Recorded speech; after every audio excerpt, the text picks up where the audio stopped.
The Dugout Show, Drake Toll alongside Coach Eric Beattie. Coach, as a former pitcher yourself, is it easier to pitch with a wet baseball or a dry baseball?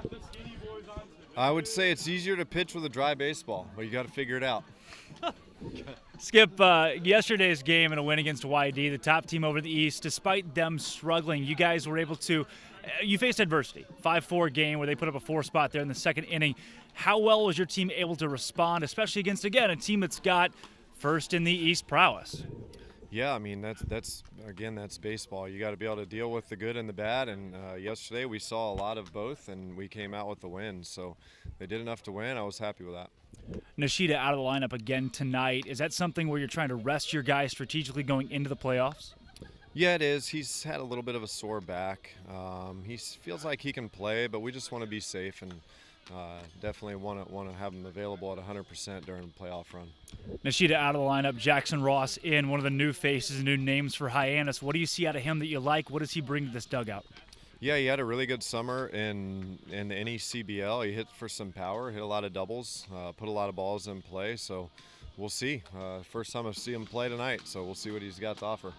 Looking up down the batting lineup too, Mitch Jab is a guy that is on the cusp of maybe being the Cape League Player of the Year. He leads multiple categories, second in a lot of others. He's especially hot lately. What does it say about a guy who is hot when he needs to be this close in that kind of race? Yeah, he's just got so many different ways to be effective as an offensive player. He can hit for power, he can hit singles and turn them into doubles, he can bunt, he can drag. So guys like that, anytime they're not seeing the ball well, they still have other tools in their arsenal to really still cause a lot of pressure on the defense. And he's a very cerebral player. He comes in with a plan, and when something fails, he finds another way to produce and to give his team a chance to win.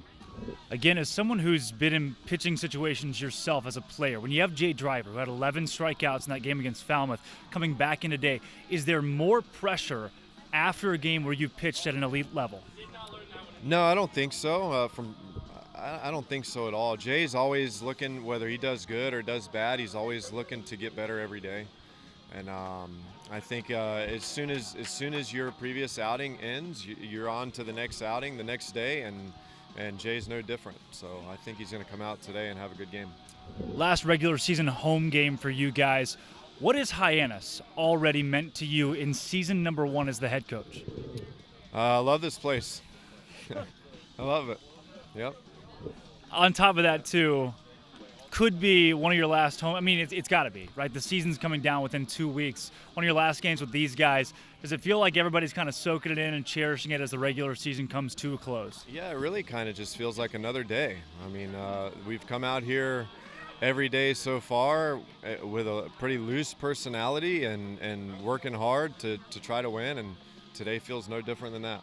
I love it. Coach, thanks so much as always. Drake Toll alongside Eric Beattie for the pregame Dugout Show. Back to the booth.